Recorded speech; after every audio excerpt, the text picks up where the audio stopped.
अन्य समाचारों नर्मदा राष्ट्रीय आदिजाति मंचना धर्मांतरणના આરોપથી ખળભળાટ મચ્યો છે। આદિવાસી સમાજનું મોટા પ્રમાણમાં ધર્માંતરણ થતું હોવાનો આક્ષેપ થયો છે। રાષ્ટ્રીય આદિજાતિ મંચ ગુજરાત પ્રાંતના સંગઠન મંત્રીએ આ અંગે આક્ષેપો કર્યા। ગ્રામ્ય વિસ્તારોમાં ચર્ચ બનાવી આદિવાસીઓનું ધર્માંતરણ કરાતું હોવાની ફરિયાદ કરવામાં આવી છે। ધર્માંતરણ રોકવા ડેડિયાપાડા પ્રાંત અધિકારીને લેખિતમાં રજૂઆત કરાઈ છે। નાતાલની ઉજવણીની પરવાનગી ન આપવા અંગે પણ તેઓએ માંગ કરી છે। ધર્માંતરણ મામલે વિશ્વ હિન્દુ પરિષદના જિલ્લા પ્રમુખે આ નિવેદન આપ્યું, જેમાં આદિવાસી સમાજને લાલચ આપીને ધર્માંતરણ કરાતું હોવાનો આરોપ લગાવાયો છે। ધર્માંતરણ નહીં અટકે તો ઉગ્ર આંદોલનની ચીમકી પણ ઉચ્ચારાઈ છે।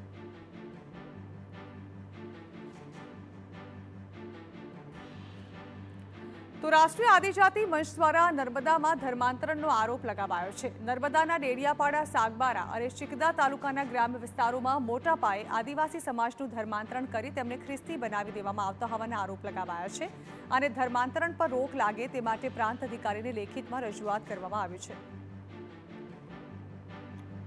આદિવાસી સમાજના પૂંજાતા દેવી દેવતાઓ ઉપર ખૂબ મોટો ઘાત કરી રહ્યા છે, એટલે અહીંયા બિન અધિકૃત ખ્રિસ્તીઓ હોવા છતાં નાતાલની પરવાનગી આપવામાં આવે છે।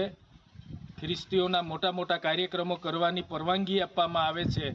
જે પરવાનગી ન આપવામાં આવે એવી પણ અમે આવેદનપત્રમાં માંગણી કરવામાં આવી છે।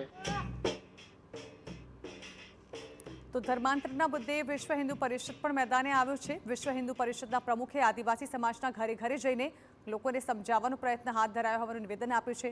સાથે જ જો આગામી સમયમાં ખ્રિસ્તી સમુદાય દ્વારા આદિવાસી સમાજનું ધર્મ પરિવર્તન કરાવવાનું કાવતરું બંધ નહીં થાય તો ઉગ્ર આંદોલનની પણ ચીમકી ઉચ્ચારવામાં આવી છે।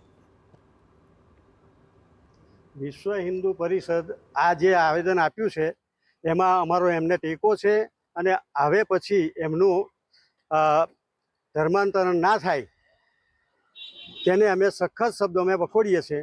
વધુમાં વધુ થશે તો વીએચપી ઉગ્ર આંદોલન કરશે ને એને બંધ કરશે। તો સમગ્ર મામલે કલેક્ટરનું નિવેદન પણ સામે આવ્યું છે। ધર્માંતરણની કોઈ લેખિત કે મૌખિક ફરિયાદ ન મળી હોવાનો તેઓએ ખુલાસો કર્યો છે, જ્યારે કે સ્થાનિક કક્ષાએ એસટીએમ પાસે ધર્માંતરણની ફરિયાદ આવતા તે અંગે યોગ્ય કાર્યવાહી કરવામાં આવતી હોવાનું પણ તેઓએ નિવેદન આપ્યું છે। ડિસ્ટ્રિક્ટ કલેક્ટર તરીકે મારી પાસે આજ દિવસ સુધી પોતાનો ધર્મ બદલવા માટે કોઈ અરજી આવી નથી, અથવા તો મારો ધર્મ જબરજસ્તીથી બદલવા માંગે છે એવી કોઈ મૌખિક કે લેખિત ફરિયાદ આવી નથી।